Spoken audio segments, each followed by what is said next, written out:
it's not 70. Now, I don't know if this controls this or the room 2 stories back. I don't know. For Arctic Thunder, so I ain't got a whole lot I can take off, so don't leave it too long. I can turn it up if you want it. Turn it up if you want it. Ain't nobody gonna say, hey, how you doing? How's Stephanie? But the garage, that's the total finished product. Yeah, I understand that.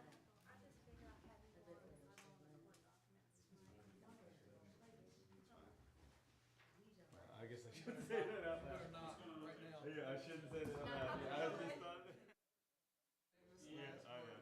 So he's Commitment to do it, basically. Yes. he can't wait to Volvo get put there. it on, That's, 1 that year. figure, and they had a construction maybe engineering it should have been in the packet, it's probably not, but it's not. 386. I took 6 kids out there, me and Martell. It was gonna be. And Wait a minute, it's on.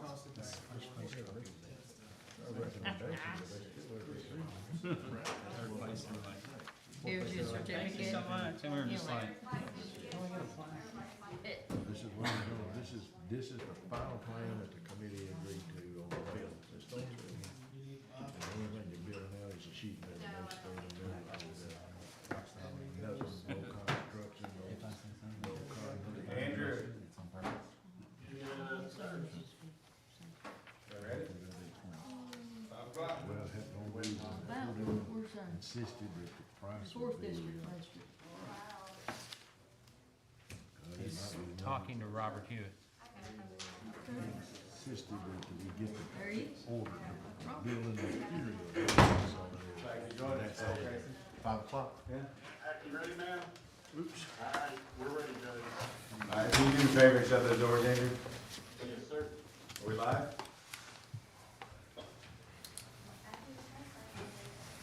Are we good, Andrew? This is the. All right. All right, I'd like to call to order the March 14th work session for the Fiscal Court. All stand for the pledge, please. I pledge allegiance to the flag of the United States of America and to the republic for which it stands, one nation, under God, indivisible, with liberty and justice for all. Thank you. Before we get started, I'd like to have a moment of silence for Zachary Mates, who was Jack and Stephanie Kennedy's nephew. So I'm sorry for your loss, but we'll get a moment of silence, please.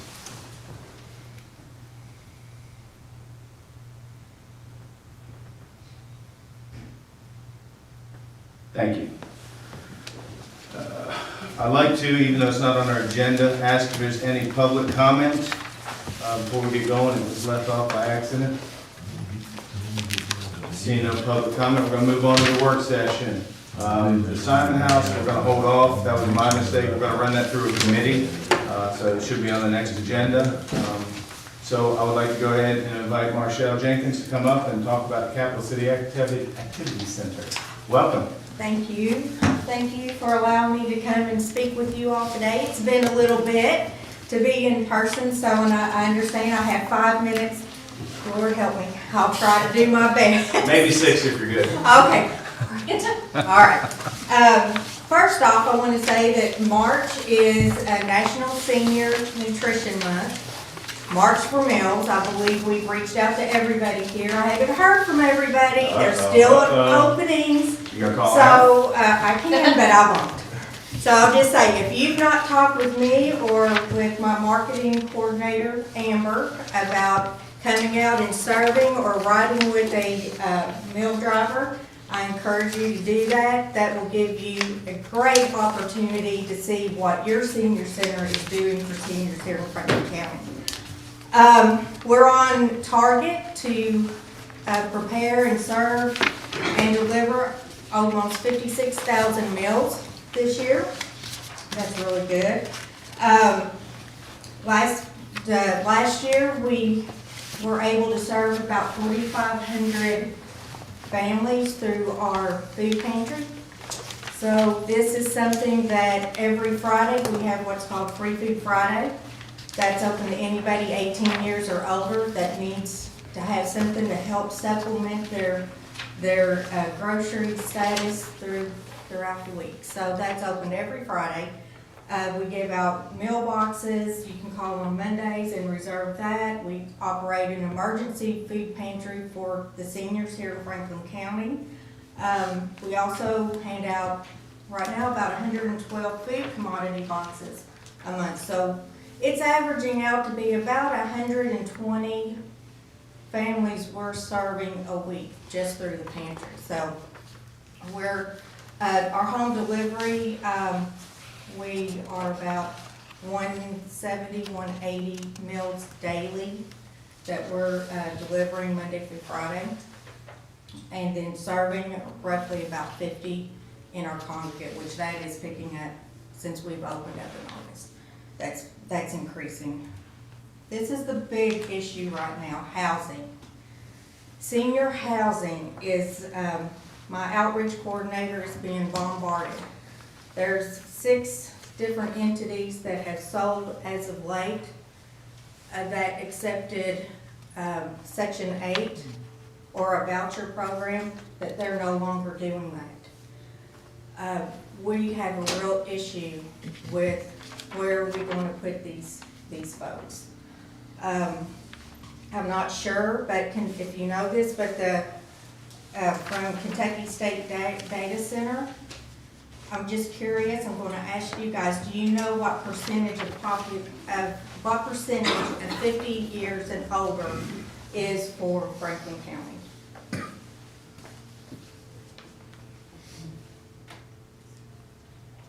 Because this is your voting base. 45. I was gonna say 50. It is 38.7. Just think about that. That's a huge number, a great statistic on so many levels. Highest number it's ever been in this county or in the nation as far as that's concerned. This is why the senior center is so important to Franklin County. It's offers services to keep people living independent longer, but there's so much that we need to do. Housing is a huge problem right now. We have been targeted by UK Sanders Brown Center of Aging, and we are the first senior center to offer telehealth in the state. And that was through a grant that UK has obtained. So what does that mean? That gives seniors an opportunity that does not have transportation or does not have internet to come and to get connected with the primary care, that they can now see a physician.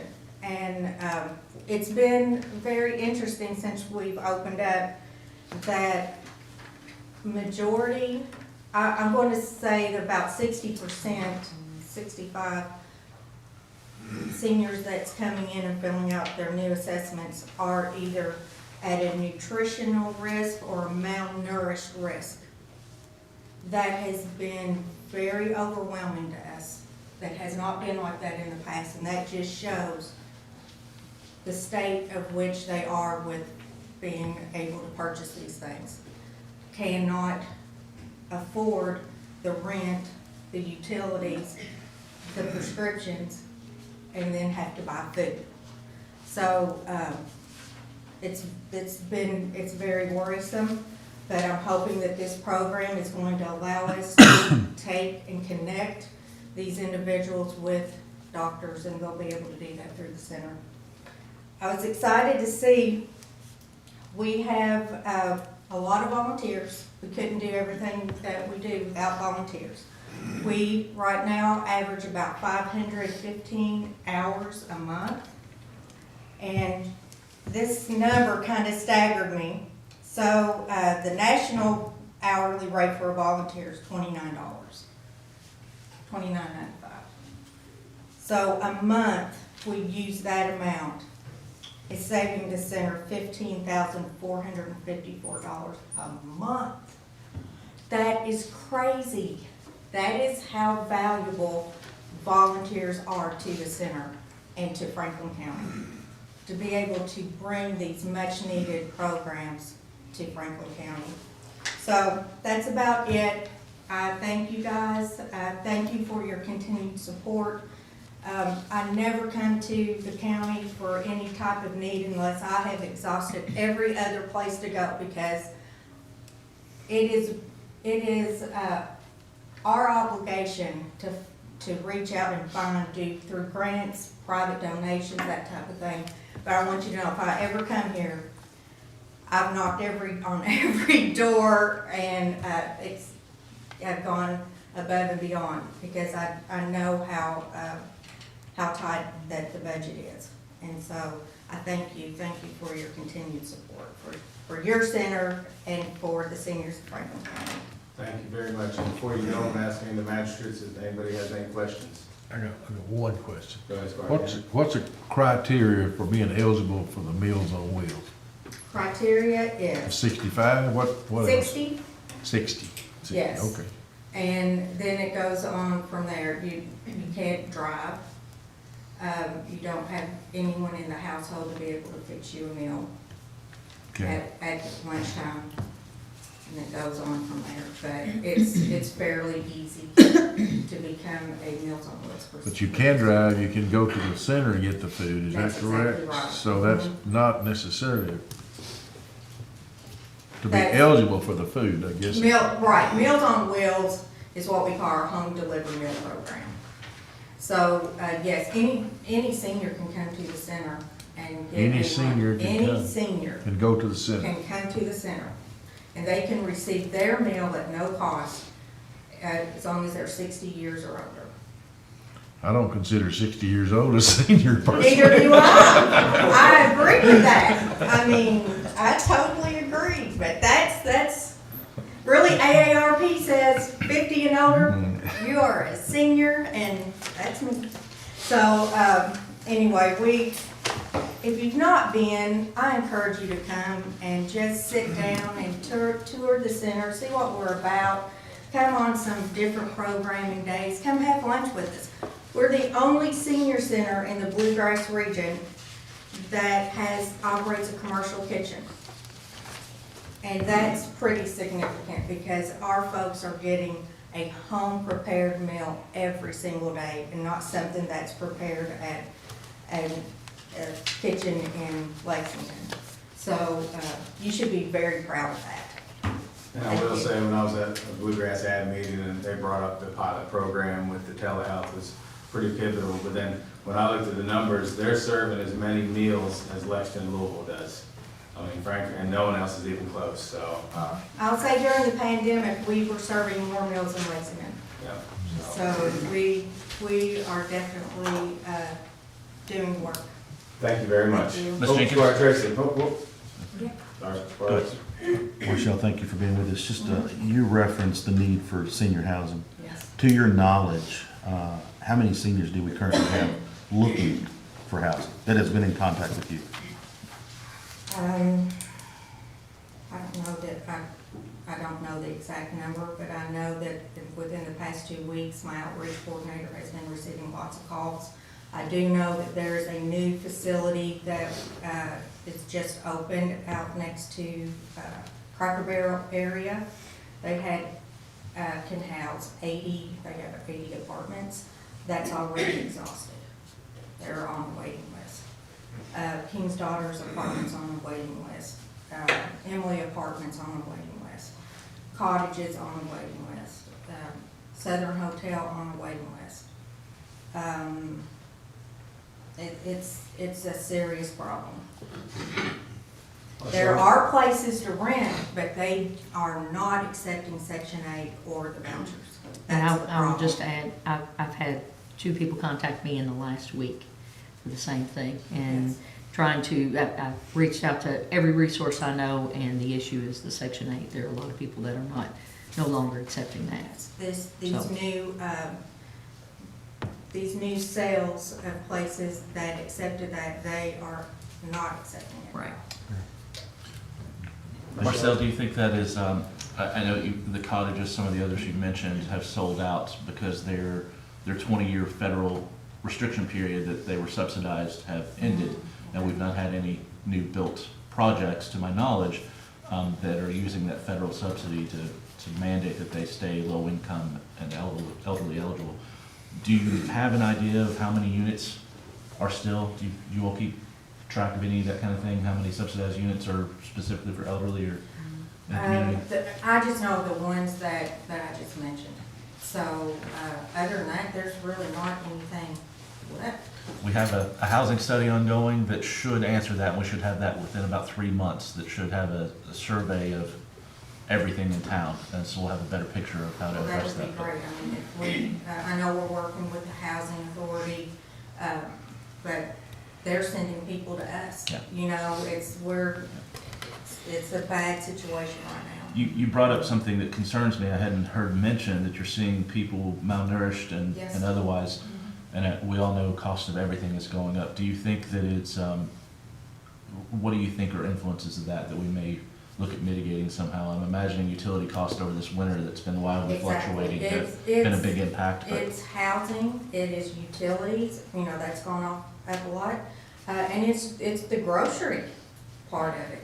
I mean, you just have so much, and I know this is for everybody, but my focus is on seniors.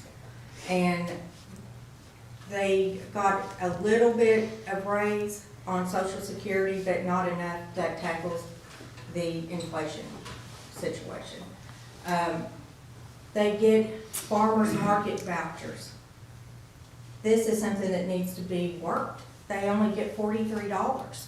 I mean, they're appreciative for that, but just think about it, $43. That needs to be more than that.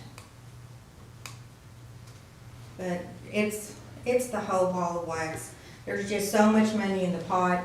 It's either they're gonna not eat well to get their prescriptions, don't get prescriptions, eat a little better, and then they've got other health issues.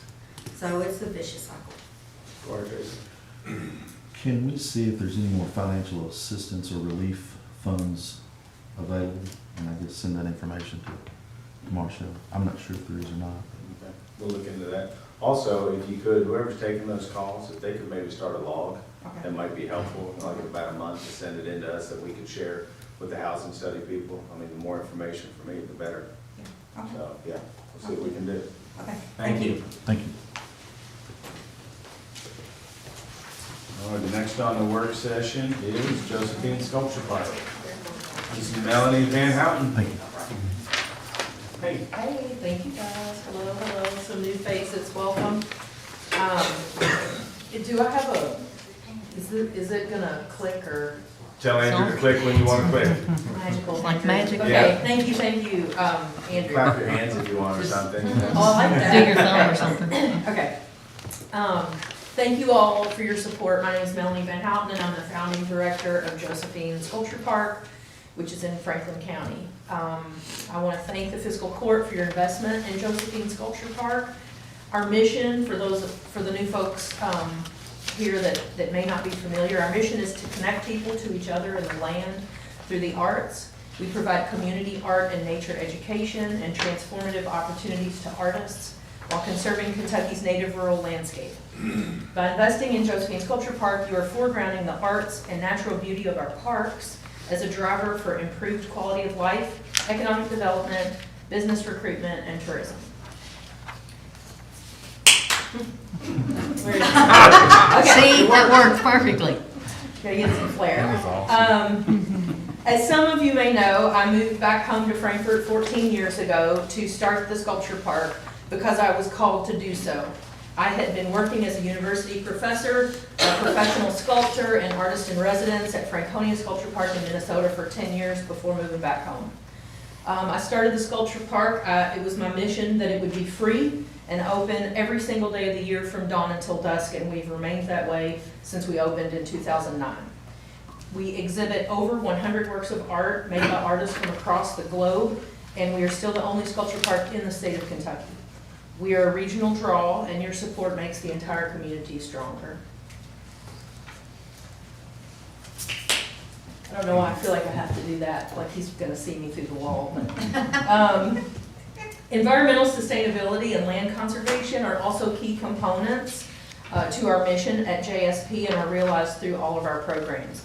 So we have secured 30 acres of natural wildlands that was reclaimed farmland since we came back in 2009. We have 4 acres of that are restored native meadows, 10 acres are reforested habitat. We have created the birdability site, which is a campaign that encourages people with limited mobility to be able to experience birding in natural areas. And so one of our most recent sculptures, the Porch Project, actually is ADA accessible, which is amazing because it's 3 stories up and has this awesome bridge that you get out to the space, and then you're at the treetops. And so that is accessible by wheelchair. We also have been doing 10 years of invasive plant removal, which I will continue until the day I die. And I hope you all will join me in that effort across the county. Our exhibition at the park is hands-on, and it is unlike any other museum or gallery because of that. We have sculptures that you can touch, you can climb. This is Graphology Henge, which is a sanctuary for graffiti writing. You can actually paint on this. People come out anytime they want, from dawn until dusk, and can paint on this artwork. And so the idea is that it becomes a dialogue in the community. There's no other space like this in the state of Kentucky. We have over 25,000 visitors a year to the sculpture park, and an additional, we say about 75,000 viewers of our Arts Downtown program that is part of our Art in Public Places that exists in the city. So you've seen the murals and sculptures that are primary part of our programming as well. Please, Andrew, next slide. Oh, you're already here. Field trips. So we have field trips to the sculpture park of all ages. We do arts and environmental education during all seasons. We have groups from last year. We have groups from Elkhorn Elementary, Elkhorn Crossing, University of Kentucky, Center College, Christian Care Communities of Louisville, and Sarah Christian Village, among many others. In the past, we have partnered with the Senior Activity Center, and Marshall and I were just talking about doing that again. So we're going to get working on that again. Next slide, please. We have an artist in residence program that brings artists to the sculpture park to reside and create artworks. That's how many of the artworks there are built and come to be at the sculpture park. Others come from other sculpture parks and are just on exhibition for a period of time. Most of the works there are not permanent. They rotate, and so the experience is always different for viewers whenever they come. This is an image of sculpture by Celine Browning. She was one of our artists in residence last year out of Chicago. This sculpture also serves as a bird blind and features native wildlife, birds, and flora. Last year we hosted 5 artists in residence from across the United States.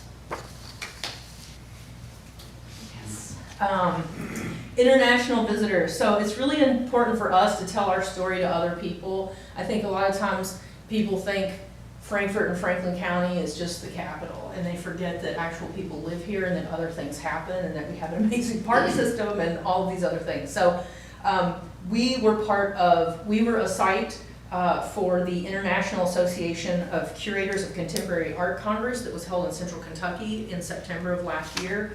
Part of the conference was actually held at the Josephine Sculpture Park, and we also did a bus tour through downtown so they could experience the Frankfurt Public Art Tour in addition. There were over 100 curators here from around the world. It was really amazing. Next slide, please. Our programming fosters relationships with key groups in our community that support economic, educational, environmental, social justice, and arts partnerships. I've listed a handful here of some of the key partners that we have worked with over the last few years and we continue to work with annually.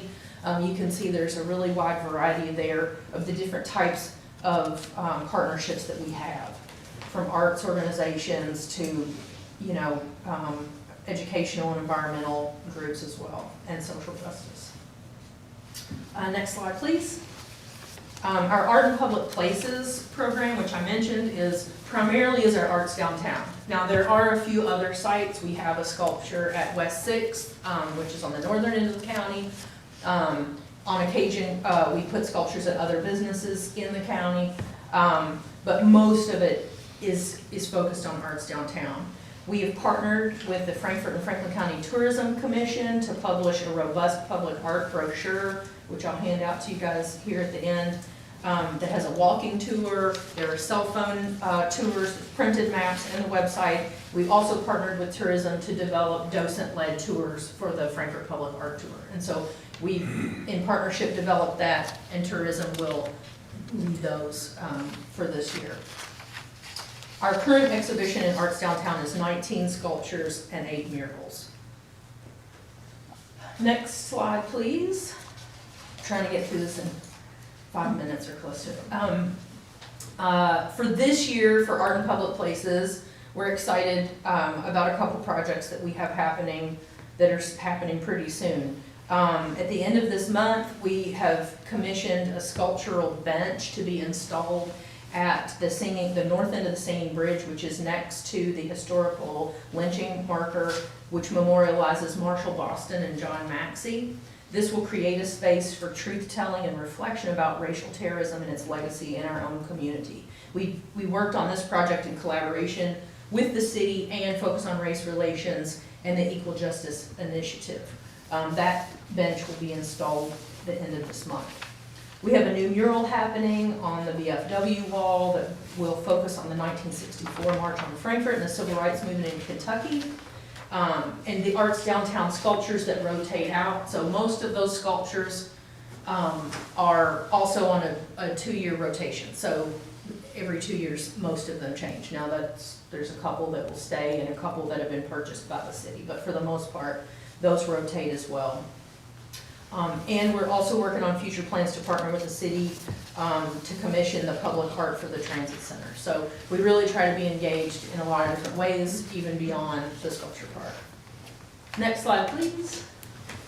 Upcoming events at the sculpture park. This is exciting. March is membership month at the sculpture park. That's one of the ways that we have revenue, being a 30-acre park that's free and open every day. Sadly, I am not made of money. Still looking for that big bag of money at the sculpture park. But, so we have a very diverse revenue stream. One of the ways we stay open and free is through membership. So this year we've actually, this is new, is we're having a member party. So if you're a member, you actually can come meet other members, meet our staff and board, see some new things, get some special tours, that kind of thing. You can learn more about that at josephinesculpturepark.org. Next slide, please, Andrew. Our Grow With Us celebration. This is super exciting. This is on May 24th. This is the celebration of our successful completion of our capital campaign that we launched in 2018. It took us a couple more years to complete this due to the COVID, but we did it. And what that means is it enabled us to raise enough money to purchase 10 acres that we did not own, that we had an easement on, that was part of the original farm. We were able to purchase that back and secure that 10 acres and begin restoration on the historic tobacco barn. So we can now use that as an event space. We can have classes and workshops in there.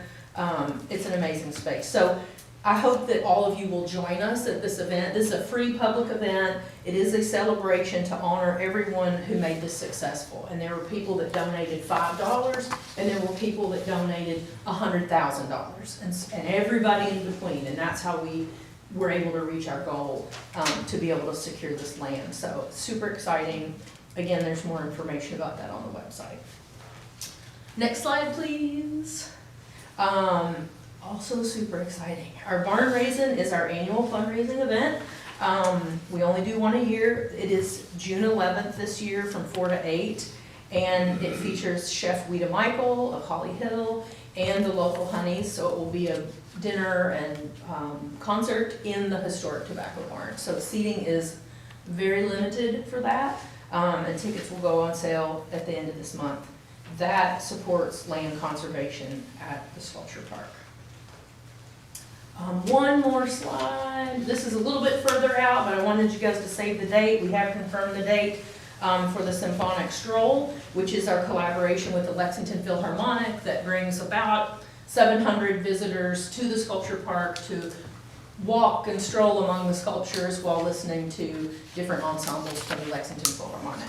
Every year, the musicians actually select the sculptures and select the musical compositions that are inspired by the locations in the park. So that also is a different experience every year.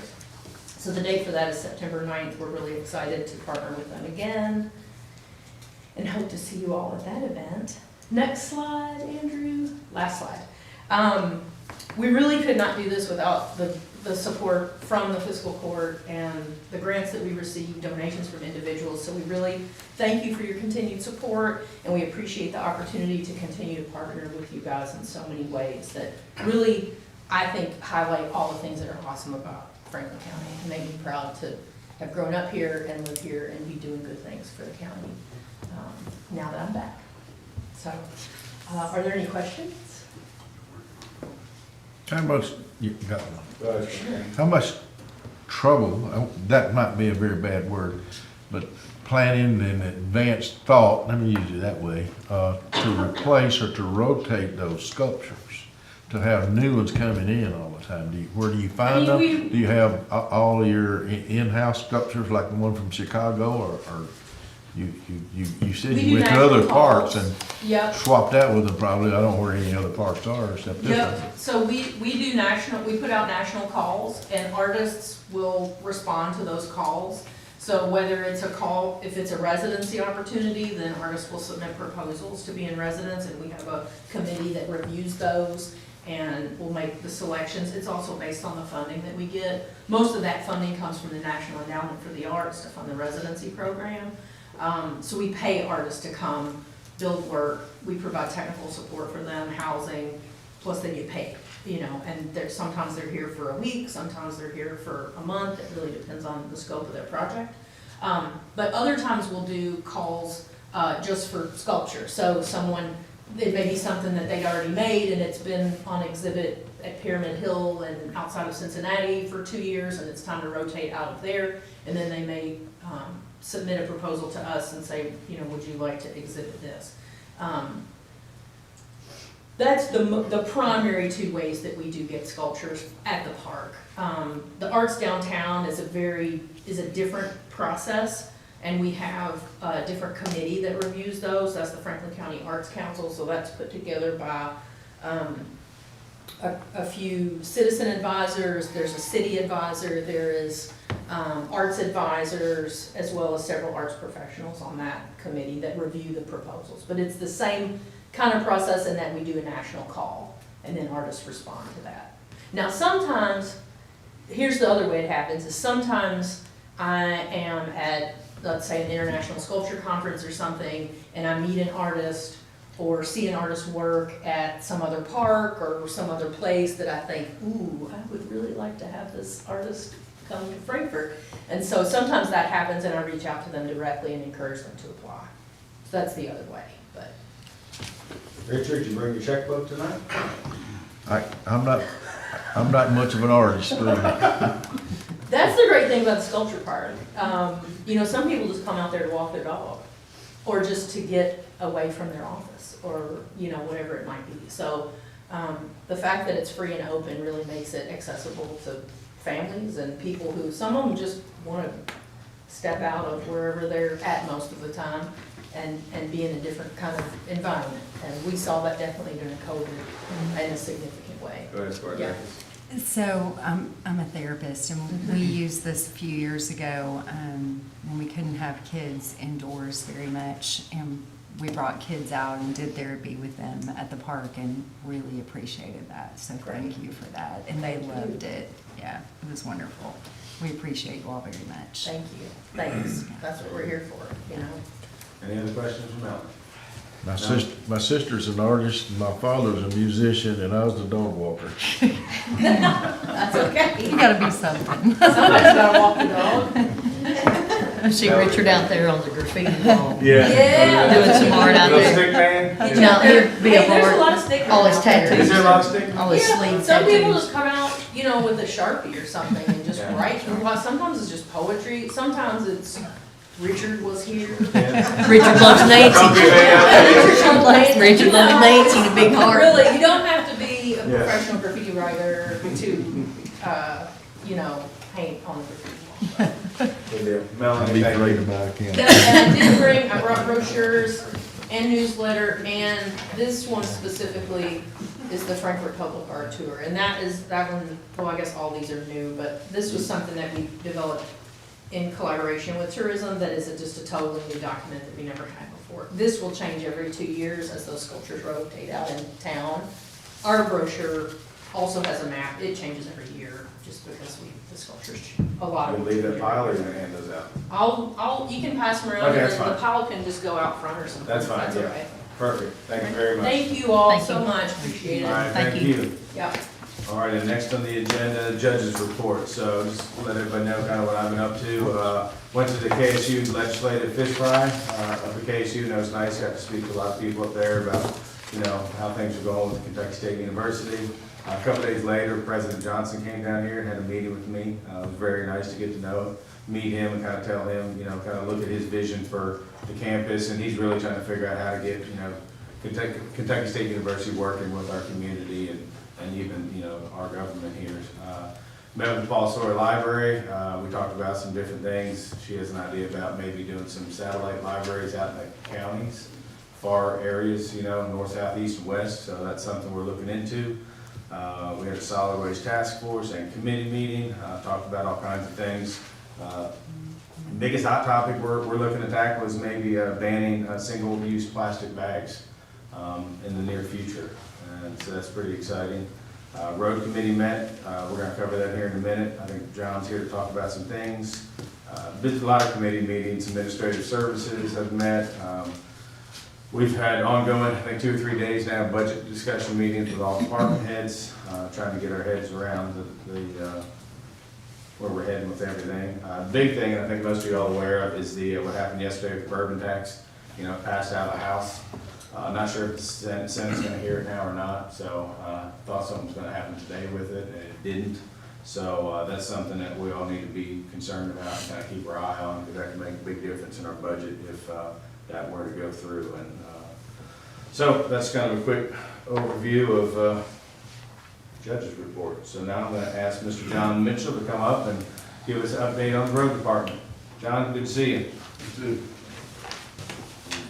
This is easy. It's trees and tree limbs and trees and more trees. So what else have you been doing? Road signs and road signs. Yeah, we fixed a few signs. That's your signs, man. That's it. Nothing but trees and tree limbs. We've had, this is probably, I've been doing this a long time. I've worked a lot of ice storms. And this is equal to any ice storm I've worked. It's a mess everywhere. It just takes time. We've made a dent, and that's about it. So there's another week, we may be able to cover the whole county, but then we'll probably just have to turn around and go back. We still got stuff everywhere. It's a slow process, but we're working on it. We appreciate everything you all do. I knew that was kind of a weird, goofy storm. And That was a good one. when I talked to KU, it's the worst. Fire chief set me up on, man, we were talking about it right before. Oh, really? Yeah. KU said it was the worst storm in 20 years that they've had. Yeah. You know, but I will say, you know, we ended up having to sign a declaration of, you know, just because it's going to exceed a certain amount of money with all the damage we had. But we do appreciate everything that y'all did. And luckily, nobody was hurt. And, you know, like I told some people, at least it wasn't 0 degrees out. Yeah. You know, we had 5,000 people with no power. And if it would have been that temperature we had around Christmas, that would have been scary dangerous. So, any questions for Road Superintendent? John, just wondering if we're still getting bombarded by calls for pickups. Is it still a lot of folks around the county that are needing to put brush out? Are they still able to call Yep. the main number with you and get that picked up? Yeah, tell them to call us. We'll get there sometime. I can't guarantee when, but we'll get there sometime. And just go over that. People may be watching this on Cable 10 and see us talking, right? You can, county roads, you can put brush on the curb and call 875-8760.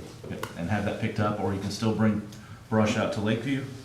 Are we still gonna do that for another week or so? Yeah, there's a big pile out there. We're gonna try to get over there hopefully maybe by Friday and try to clean some of that up, but we're working our way back around that way too. So.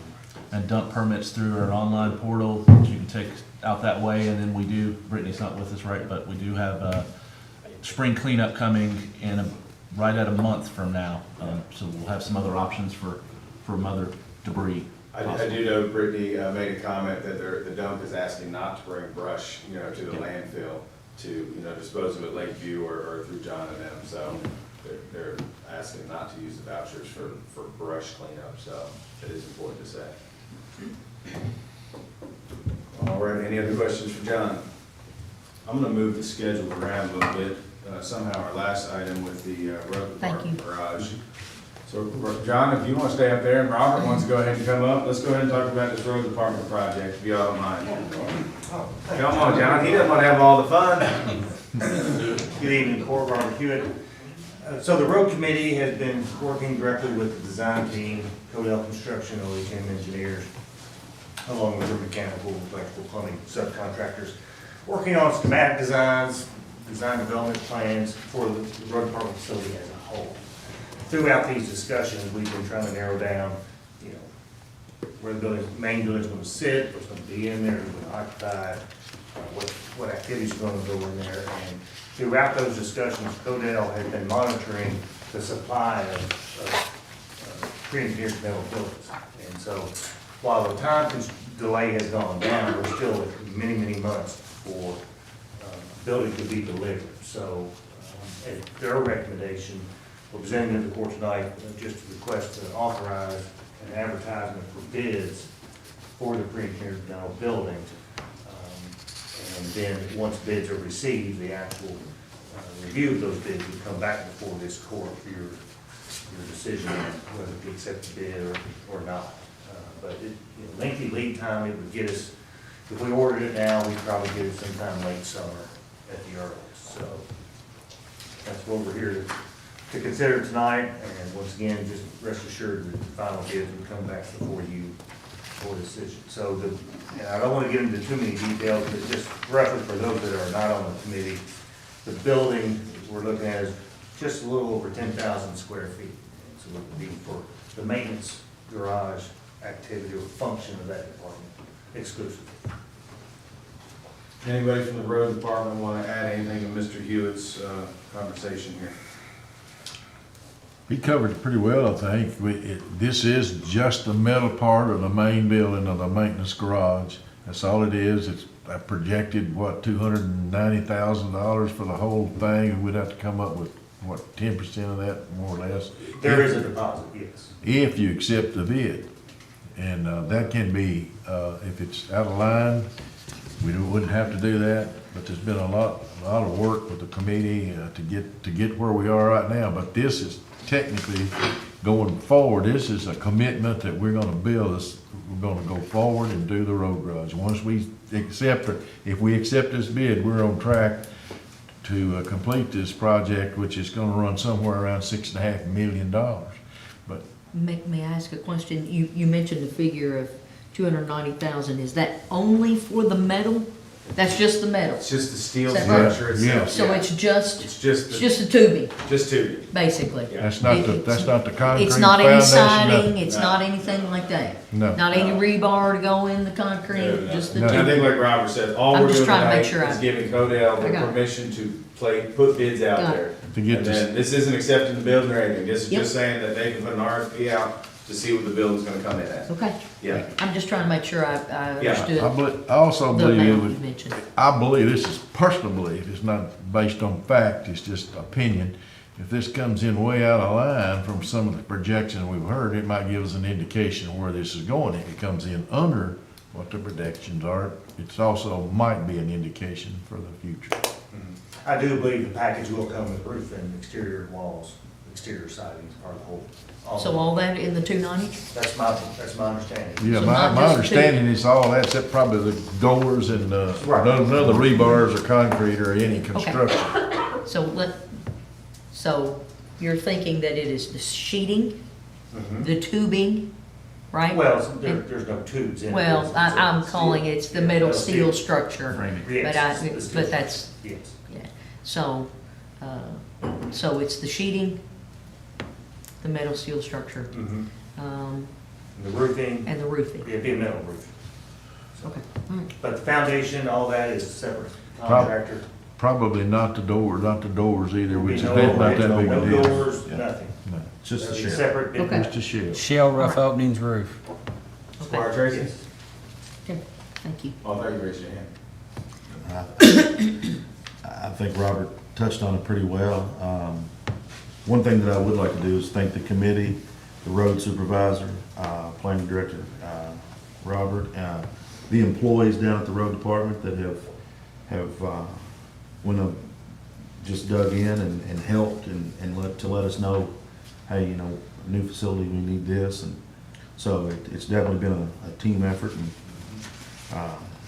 we're closer today than we ever have been before.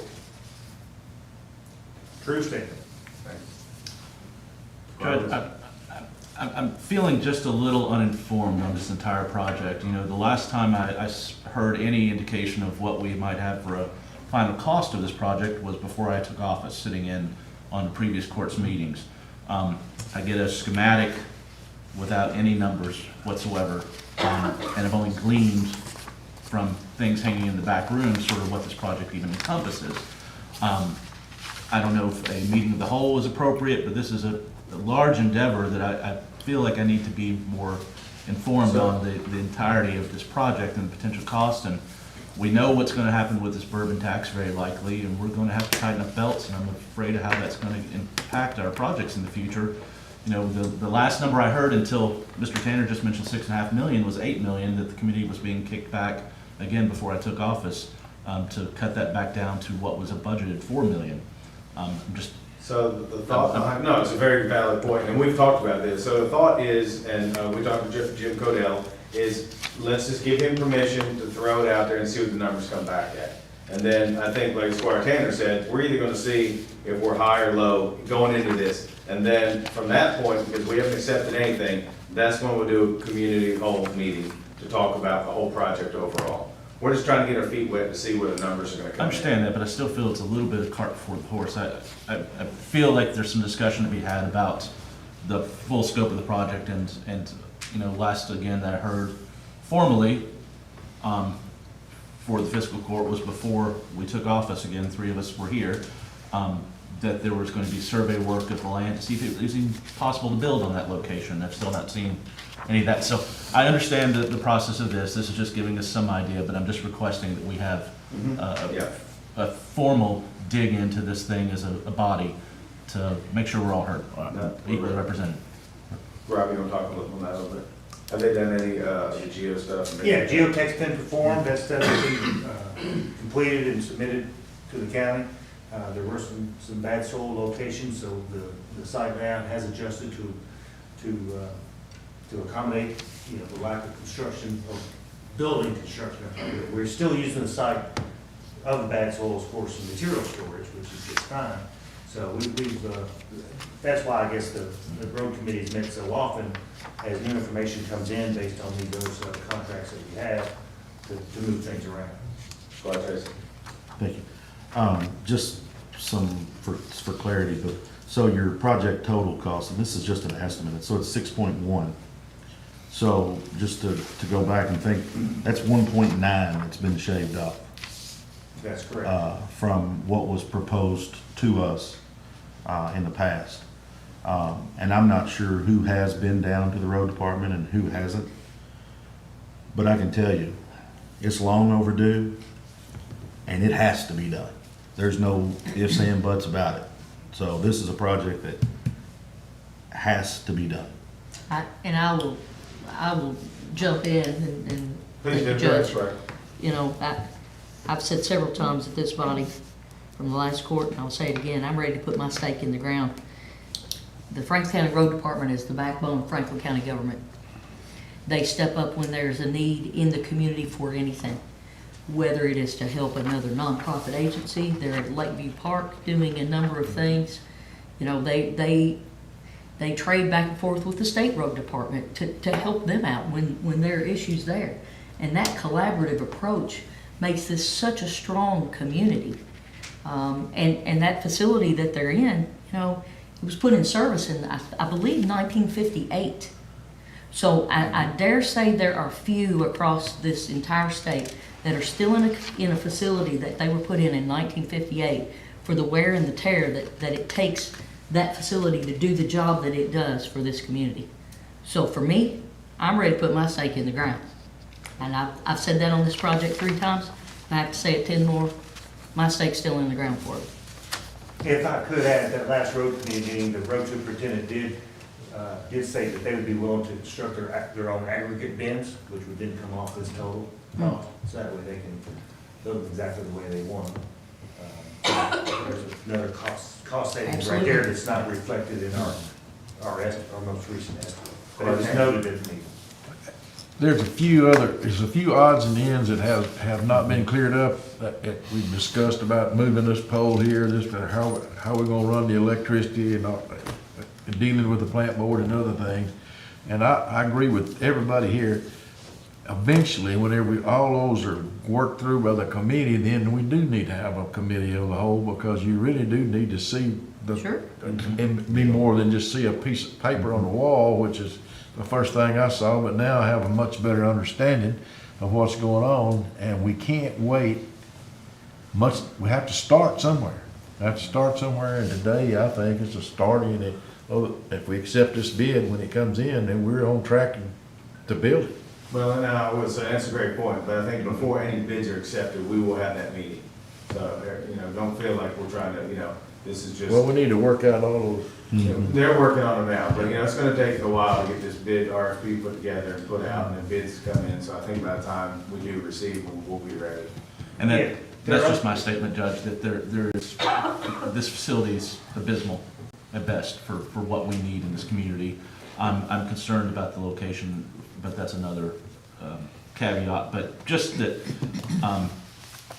putting this out to bid is an expectation that we're financially obligated, and I'm nervous that I haven't seen formally as an elected official since January 2nd, a first thing to be able to vote on this. So, just doing due diligence. Yeah. Our community's money is scarce, and we've got a lot of big projects coming up. So before we release a bid, which I fully support doing this project, I just want more information. No, and I agree 110%, and I'm new to the road committee myself, I hadn't looked at this building at all, and to Squire Tracy's point, shaving 1.9 million on a couple months is pretty impressive, and everybody's still happy with it, so.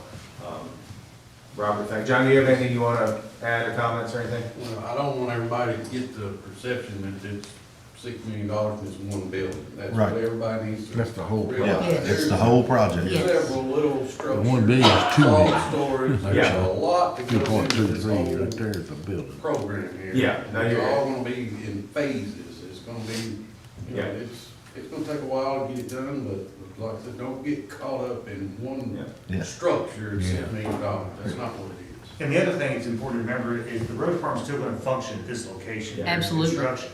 So the timing of having this building delivered and constructed prior to the next winter season is gonna be critical, so that his vehicles can be maintained during that time, and we're gonna somehow try to protect the equipment. Yeah. So, Any other questions? Robert, thank you. Thank you. John, thank you very much. Alrighty. Any questions on the minutes from our March 1st meeting? Seeing no questions, I'm gonna ask our treasurer to come up and give her report, please. Hello, everyone. So in your court packet, you should have the fund balances for the 8 months ending February 28th. And it should be the long sheet. There's the regular. So our receipts so far, $23,953,094. Expenses, $22,199,928, leaving us with an excess of $1,753,166. And then adding the fund balance from last year brings us to a balance of $24,154,882. Also in your packet is the revenue and expenses as of March 10th. Thank you, Amy. Any questions for our treasurer? couple, if you don't mind. Go ahead. Primarily, Amy, I'm just concerned that we've got 3 months left in the fiscal year, and a number of our items are getting very close to the percentage of allocation, and some, particularly our training conference schedules, are way over. Do you anticipate bringing forward a budget amendment to us soon? Yes, so we had our first reading of the budget amendment last meeting. It's gone through the DLG, I'll bring it back for the second reading on the 30th. And at that point, I'll also have budget transfers, because we did have some excess there that can cover some of So the that changes. some of those other ones you'll have a budget transfer for us, okay. Specifically, there are very few that are quite far over, but the occupational tax refund, I was gonna ask you, that seemed to jump up quite significantly. Yes. 1,386%. We That talked was about that a, 2 meetings ago. we did, that was a refund, and we will have a budget amendment for that. Okay, thanks. Any other questions for the treasurer? Madam Treasurer, would you mind just again saying for everyone's edification about kind of the difference between the living budget that we have and the number that a lot of people are seeing on this page is elevated above that living number because of some a loan that we have and some federal funding through ARPA and some other things, just so everyone understands and that's not just our edification, but just the community at large. Yeah. Because they hear some of these, when they hear millions, everybody's ears perk up and that. So the budget on these reports shows 46, and the living budget is around 28. And I wish I would have brought those numbers again at this meeting, because I know we talked about that last meeting as well. And that, we refer to that as the living budget because we had to carry over funds, ARPA money, some of our capital projects. And so that stuff will eventually, especially the ARPA money, we'll spend, but right now it's carryover. So that's why that number is so large. Thank you. Judge, if I can. Amy, I met with you the other day and appreciate all the information you provided us, but that was one of my specific questions, and I think a number, about 30 was kicked out in one of our previous meetings, but you're feeling that it's more 28.5 million is our living budget? Yes, and then with that budget amendment that we read at the last meeting, I think that was around 700 or 800.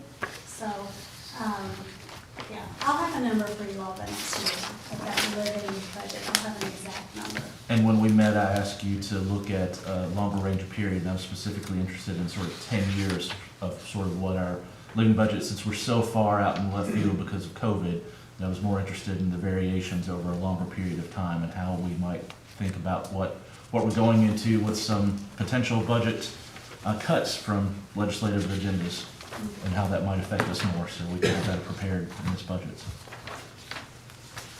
thanks. Any other questions? Seeing no more questions, Amy, thank you very much. All right, next we have payment of bills. Does anybody have any questions for Kim on payment of bills? Sorry, Sebastian. I will. Thank you, Judge. In account, which is on the first page in the account 0150704445, that's a planning and zoning line item, and then I see there's dog bag dispensers. Can you help me understand what they're doing as a P&Z office expense supply? Robert can answer that one on for you. It just jumped out at me because that's an odd thing to find in there. Yes. Well, thank you. Just an odd thing to find in that book. He's got a big dog. He must have there must be a big dog back All there. right, since my office administers the county's stormwater permit Phase 2 program, those disposal bags, if you will, are a great public outreach item, very popular, that we pass out to people, so they're dog waste bags, and so. Well, this is the dispensers. Yes, it has This side the- on, it's and then shaped there's of a another bone and one there's in. bags in it. Yeah, well, what's, Yeah, what's in the leaf? Show us, Robert. no, it's just odd that I know. It's odd there. Yeah, so. Because so- in another line item, the bags are actually in this budget, so it's just odd that they are in two different categories. I just found that I mean, intriguing. we split that cost. Yep, Yeah, it's just so intriguing Brittany- because it's in yes. two Yeah. places. Yeah, so, because she can cover some of the, Mhm. we sort of Understand. blend. And Just so trying the to- city placed an order, and then the city, my counterparts in Public Works split the order, and we paid half. And so it's the most popular outreach item that we have, and people love them, and I see them on people's leashes all the time. I'll bring you some. You can pass them out, feel free to. So pet waste on the ground It's is just truly a water quality concern, it truly is. And so it's important to pick up after your pet, because that ultimately does get into the creeks and streams.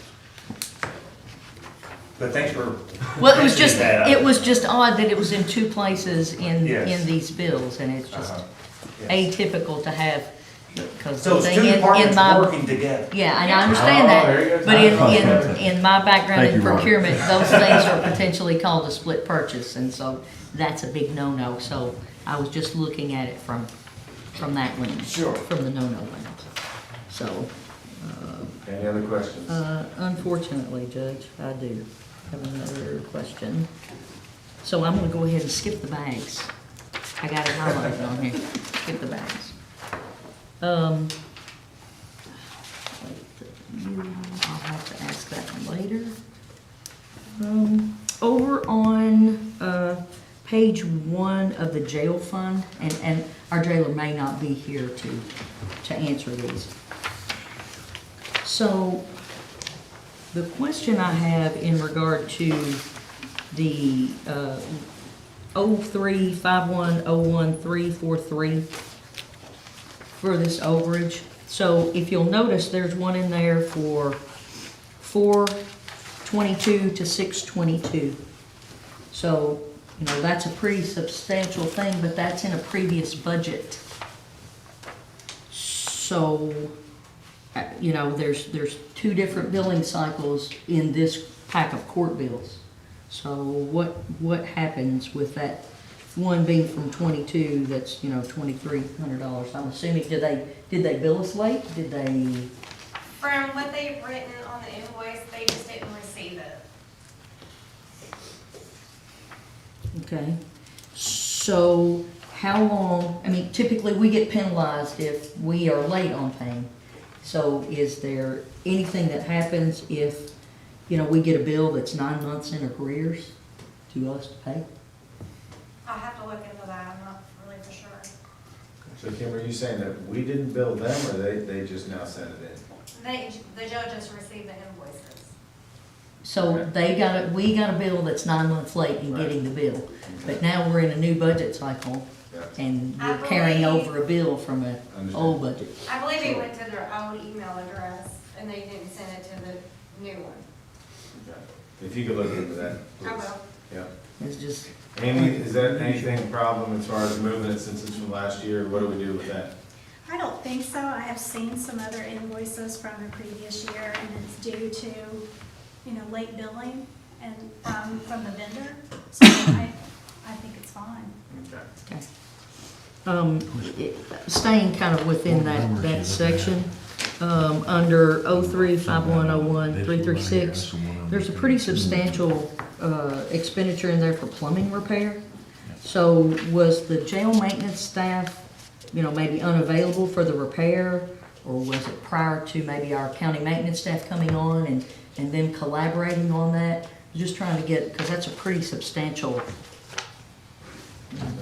billing item there for a plumbing repair.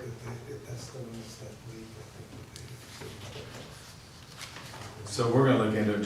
Deputy thinks it's, Okay. they have had a leak at the Thank you. jail they can't find, and I believe they've been tearing up concrete and all kinds of stuff, trying to find the leak.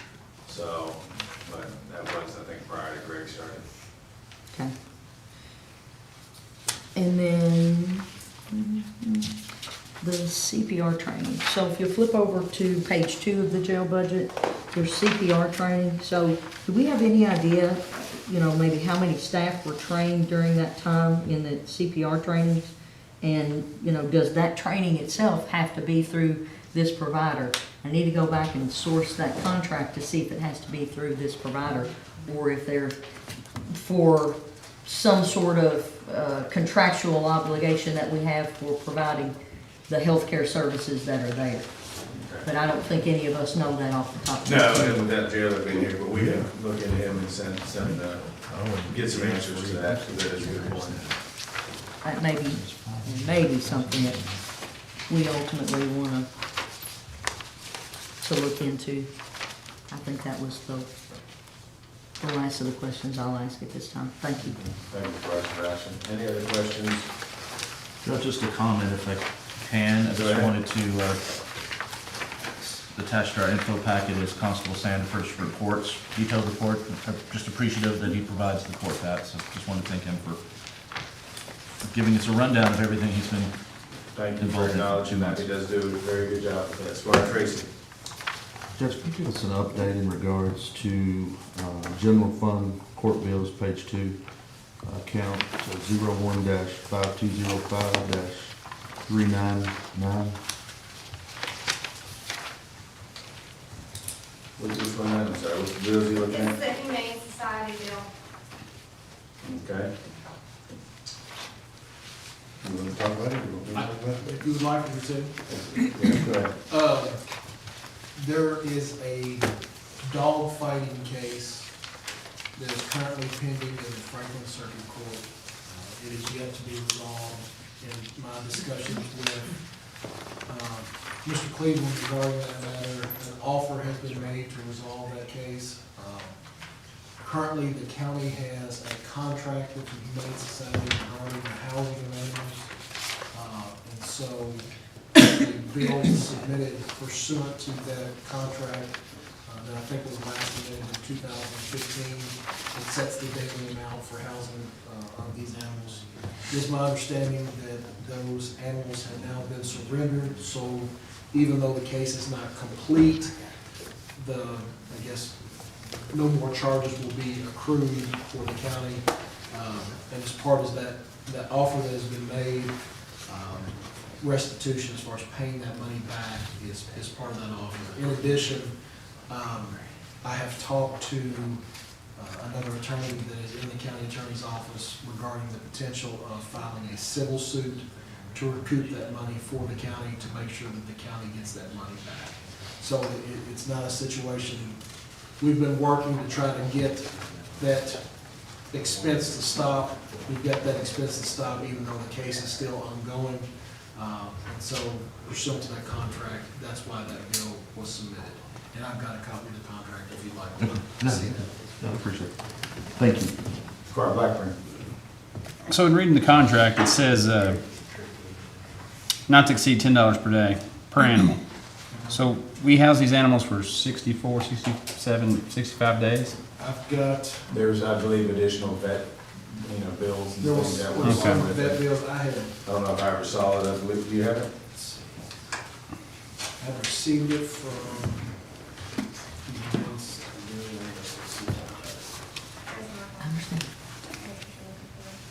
That is, I think it was an initial vet exam.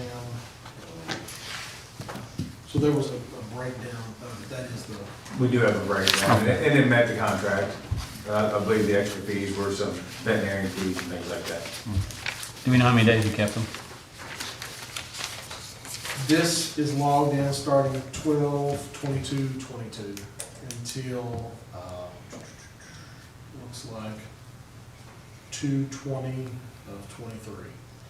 Like I said, that case is still pending. So, like I said, it is our intention, if not resolved in a fairly quick manner, if our office can initiate that civil litigation in order to collect that fee from the But at least at this point, Larry Cleveland said that, we can pay it, and he decided the money that they were waiting on, and our hands have kind of been tied, and this is just part of. So they're holding the dogs just in case they weren't fighting? They're gonna release fighting dogs?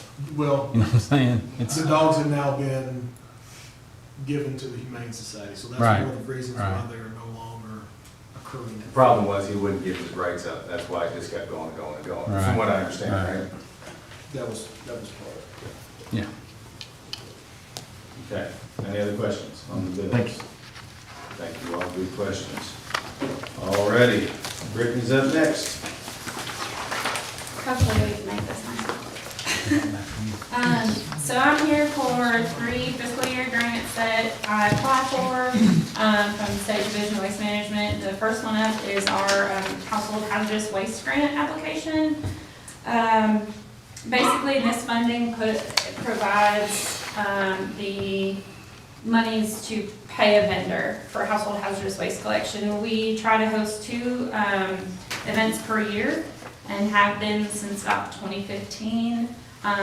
They are spaced about 6 months apart, so they give plenty of people chances to get there.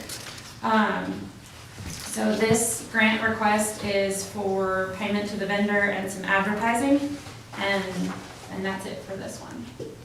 The next event we actually have scheduled right now is going to be on April 22nd at the Frankfurt Recycle Center from 8 to 12.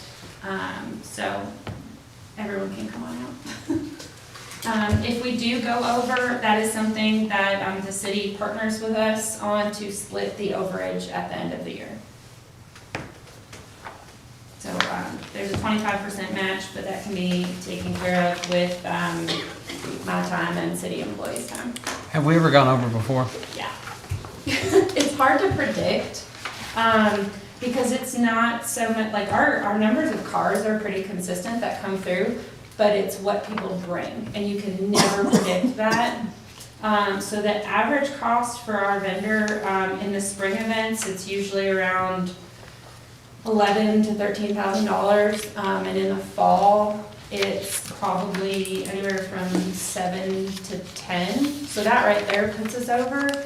And then when we split the remainder with the city, all of that cash also goes towards in-kind, or towards the match. So we're able to cover it that way. And the county, I think, has only really put up maybe $2,000 for it. And that's another reason why I have that, or why I asked for that little cushion in another one of my line items. Or in this same item, but not with the grant. I tried to increase the amount from our vendor, but they give a quote for one event with 500 vehicles, because that's what you're allowed to put in for from the state. Any other questions on that item from the court? All right, proceed. Okay.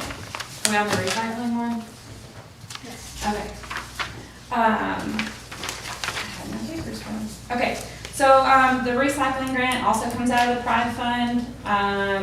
This year, I'm putting in for an additional year of funding for the Frank Way staff, which is how I pay for it each year.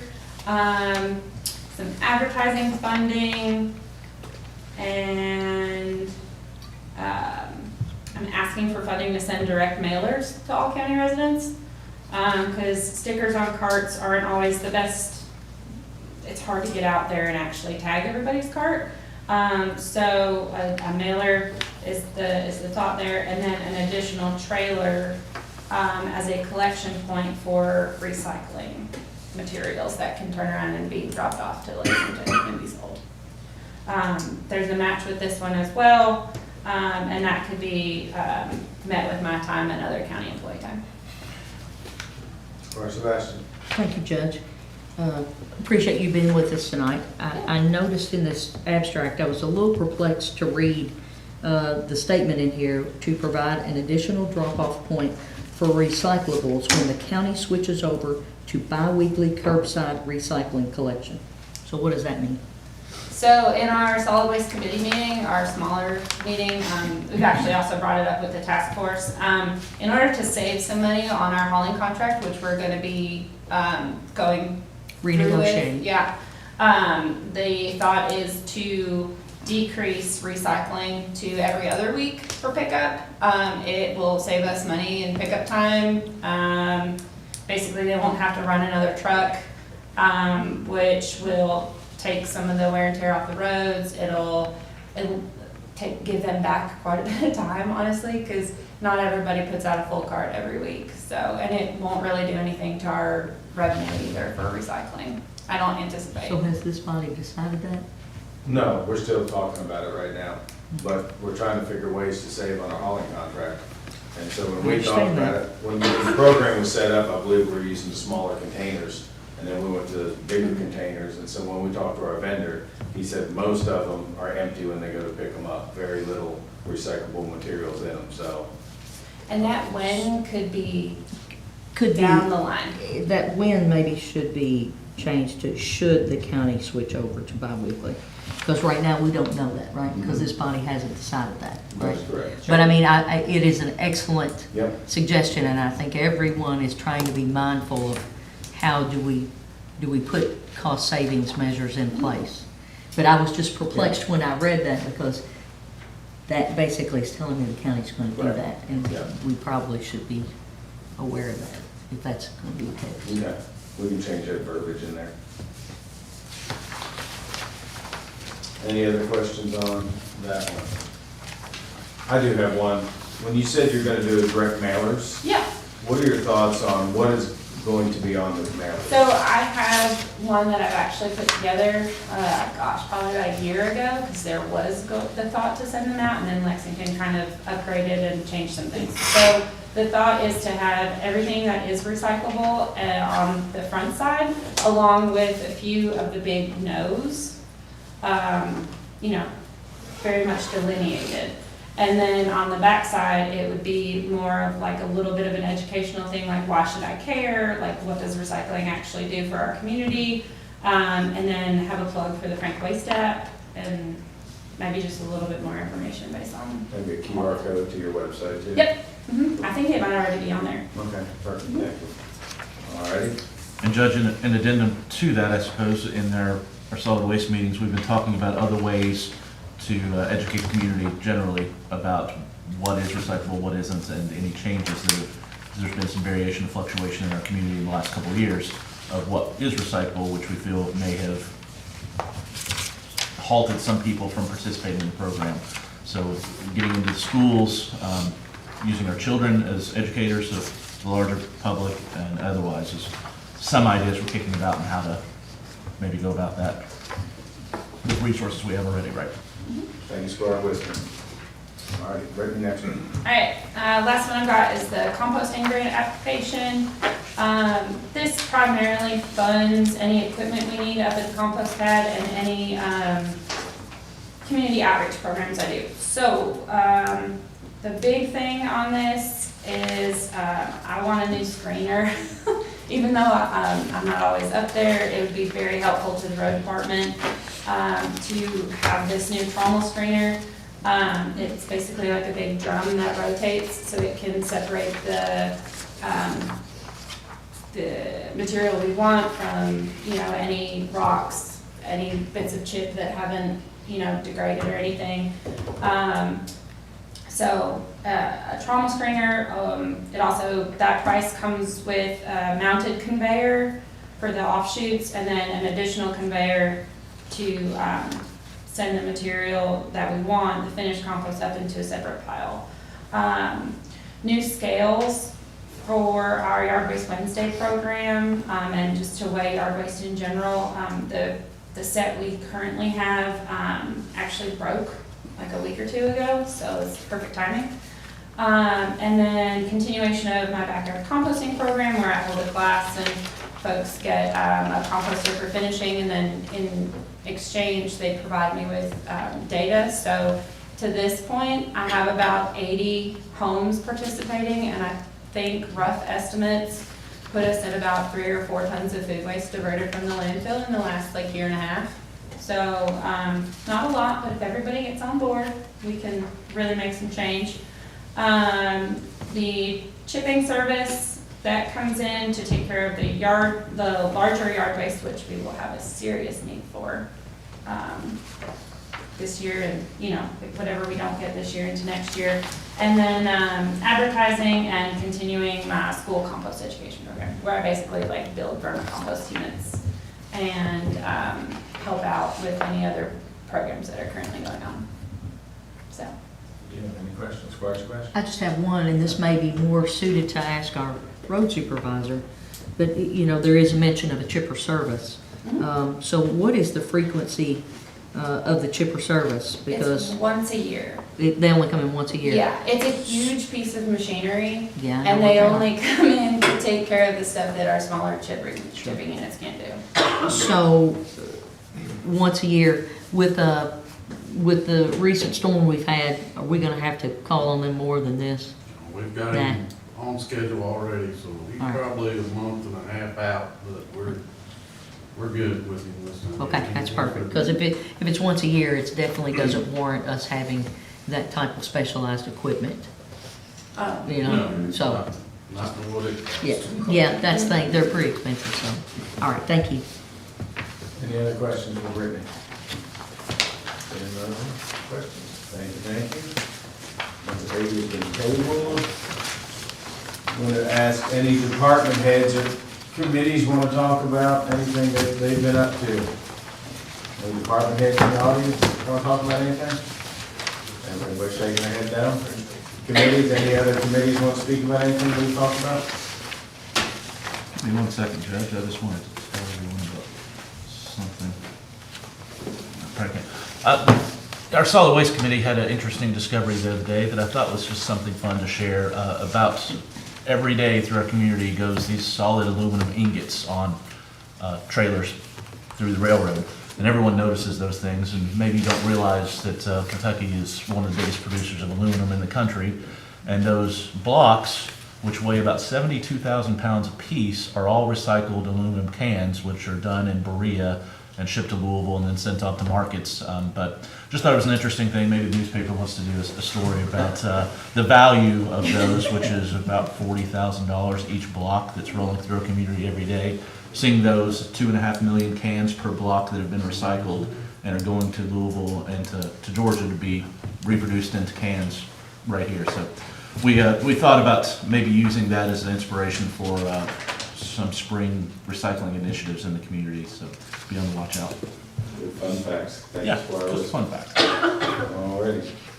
I have other business if we're there. We're there. All right, Go ahead, thank you, Sebastian. Judge. Thank you. So, the Franklin County Fiscal Court would like to invite our community to participate in the county's 4th Easter egg event at Lakeview Park, in conjunction with the Franklin County Sheriff's Office and sponsored by Traditional Bank.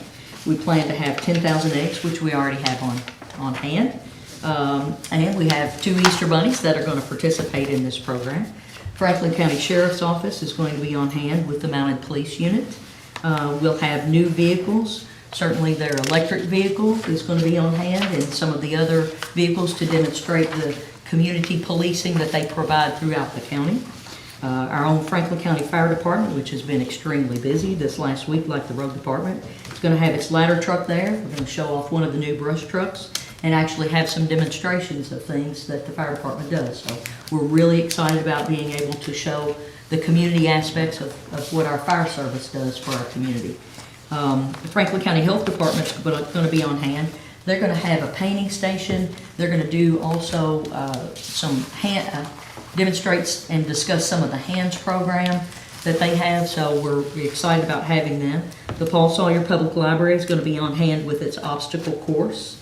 The Imagination Library of Frankfort is going to be on hand, and they will be registering children birth to age 5 for free books. Our hunting areas are going to be located around the Hancock Pavilion, and everything's going to kind of wellspring from that area. So the hunting areas will be birth to 2, 3, and 4-year-olds, 5 and 6-year-olds, 7 to 9-year-olds. There will also be an area for the Stewart Home School, who has participated every year we've done that, and they've been very enthusiastic about being a community partner in this endeavor. I really want to feature one of the new additions that we've got for this program, which is our sensory-friendly hunting area, which is going to be located in the horse arena. It's going to have rice bins and other tactile areas that are going to enhance the entire hunting area within the horse arena. In that area, the sensory-friendly area, there is not an age limit, okay? There's not an age limit. And I've been happy and pleased to work with Jamie Boswell. Yes Arts is coming to the table to participate, and many others to make sure that this sensory-friendly area is available so that all families, and when we say all families can participate, they absolutely will be able to participate. Now, a few people I don't want to leave out of the wonderful congratulations is the Franklin County High School. Their Key Club's going to be there to help do some egg hiding. We're also going to have the dance team on hand, and they're going to do some face painting. Certainly a huge shout out to Charlie Lewis and the Lakeview Park staff. Also have to send a shout out to the Franklin County Road Department, because working hand in hand, they're going to have that park in tip-top shape, and it'll be perfect. All we're going to do is rely on the weatherman that day, and they do a great job in getting that park ready. I also want to thank the Frankfort Kiwanis Club and Kentucky State University's college students in their Kiwanis group who are going to be on hand. They help with registration and they help hide eggs. And lastly, I have to thank Andrew Tippett, and again, I want to send a shout out to L. Travis at Yes Arts, because they worked very hard behind the scenes with me to create an online registration so that folks don't have to get there and stand in line that day. And so Andrew put that and made that live this morning, and that is out there for folks just to go in there and click on the Franklin County Fiscal Court's Facebook page, and you can register right there. All we're taking information is to lower your family's last name and the number of children you're going to have in each category, so that we can appropriately put enough eggs and have enough people on hand to help you navigate what we're going to do that day. So there will be a great flow in the park, and that's really going to show you what the future of Lakeview Park is all about. So I thank everybody who's put their hands to this, because it takes all of this team and so many more to do that, and everybody's come enthusiastically to the table. So I appreciate everybody on this. Very well said, Sergeant Sebastian, and thank you again. I also want to point out again, Traditional Bank. Absolutely. This couldn't be possible without their donation, and I believe they've sponsored this every year, isn't that correct? Yes, sir, they sure have. And it's one of their top things that they do, so proud to be sponsored with working with them. Any other things? Squire, you want to mention our rain date, because there's a chance of some storms. Squire Wisdom. Dance, but shame on you. He said the four-letter word. He said the four-letter word. I didn't plan it, so me and Mother Nature have a thing about, events. But It's not nice to fool Mother Nature. I heard that. So our event is Saturday the 25th, so it's going to be right after the Kiwanis Pancake Breakfast, which is also adjacent at Franklin County High School. Folks are going to come over, and that's a free event. So you take your family, feast on pancakes, and then come over and run all that off at Lakeview Park on the 25th. If there is rain, we're going to move everything back and shift it one day back to the 26th. However, if there's rain on the 26th, no bueno for anybody. There won't be any Easter egg hunting at Lakeview Park. So we'll see you in 2024. And blame Squire Wisman. And he said the four-letter word, so. No, it's a great point to make, and yeah, that needs to be talked about just in case. Yep. So, all right. Anything else that we need to cover in this work session meeting? just a request for the business judge, if you can.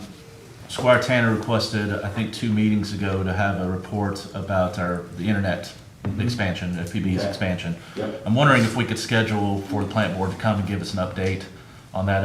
Again, I've not seen anything since I took office to tell my constituents, and it's the #1 phone call I get, and I have to say I don't know. I'm not getting the information that I'd like to see. I got another one today, so I like to get request one a that week, too. especially one constituent following up. Do you know anything else yet? Okay. I understand there's maybe some issues or holdups with easements, and I'd like to know what those are to help field to go out and meet our constituents face to face if we need to expedite this process. We'll make that happen. Can we put that on the next agenda? That's the day we're gonna. Yeah. Or a How about the one after that? special one before then? Yeah. The sooner the Just better. because for the the next information. meeting, that's what I was getting ready to roll into. The next meeting is going to be the Duncan Road item, that we had the trial on. So Thursday, March 30th at 5 o'clock, we'll be addressing that, but I'll see what we can do, okay? Thank you for reminding me. Thursday, Anything else? All right, is everybody good to go ahead into the voting session? Let's keep rolling right on.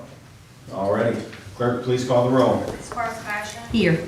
Squire Blackburn. Present. Squire Blankus. Here. Squire Tracy. Here. Squire Tanner. Here. Squire Wisman. Present. Judge Miller. Present. All right. Authorization to approve regular minutes of March 1, 2023. So moved. Second. All those in favor say aye. Aye. All those opposed say nay. Motion passes. Authorization to receive the treasurer's report. So moved. Second. So moved. Second. All those in favor say aye. Aye. All those opposed say nay. Motion passes. Payment of claims. Is there a motion to deny any of our claims? No motion was made. Let the record reflect claims are to be paid. Authorization to approve a resolution authorizing the filing of an application for 2023-2024 Household Hazardous Waste Management Grant Funds with the Kentucky Energy Environment Cabinet Division of Waste Management. So moved. Second. All those in favor say aye. Aye. All those opposed say nay. Motion passes. Authorization to approve a resolution authorizing the filing of an application for 2023-2024 Kentucky Pride Fund Recycling Grant Fund with the Kentucky Energy Environment Cabinet Division of Waste Management. So moved. Second. All those in favor say aye. Judge, Yeah. sorry, I just had a moment of discussion on this. Okay, I would like to ensure that we do amend the language in the abstract okay, because it becomes part of our record. okay. And it seems to indicate that that is being done Okay. rather than it is an idea that will be discussed. Perfect. So I just, Clerk, can Just you for- make sure just for that- our record. That is on record as being changed? Yes, how did you want that stated again? the word when should not be in there and it should be some other word like should this be determined. Should we change it? Should we change that? That's all. Alrighty. Just to preserve the Yeah, record. No, you're right. Thank you, Squire Sebastian. Clerk, are you good? Yep. All right, do we have a motion? You do have a second. Okay, a second. All those in favor say aye. Aye. All those opposed say nay. Motion passes. Authorization to approve a resolution authorizing the filing of application for 2023-2024 Kentucky Pride Fund Composting Grant Fund with the Kentucky Energy and Environment Cabinet Division of Waste Management. So moved. Second. All those in favor say aye. Aye. All those opposed say nay. Motion passes. This next item has been tabled. Next one, authorization to advertise for bids for the road department maintenance garage building. So moved. Second. All those in favor say aye. Aye. All those opposed say nay. Motion passes. Authorization to adjourn. So moved. Second. All those in favor say aye. Aye. All those opposed say nay. We are adjourned. Thank you. Rock out. Well, that wasn't so bad. Hour and a half exactly. I don't think next, No, the next one will Bucket Rose thing.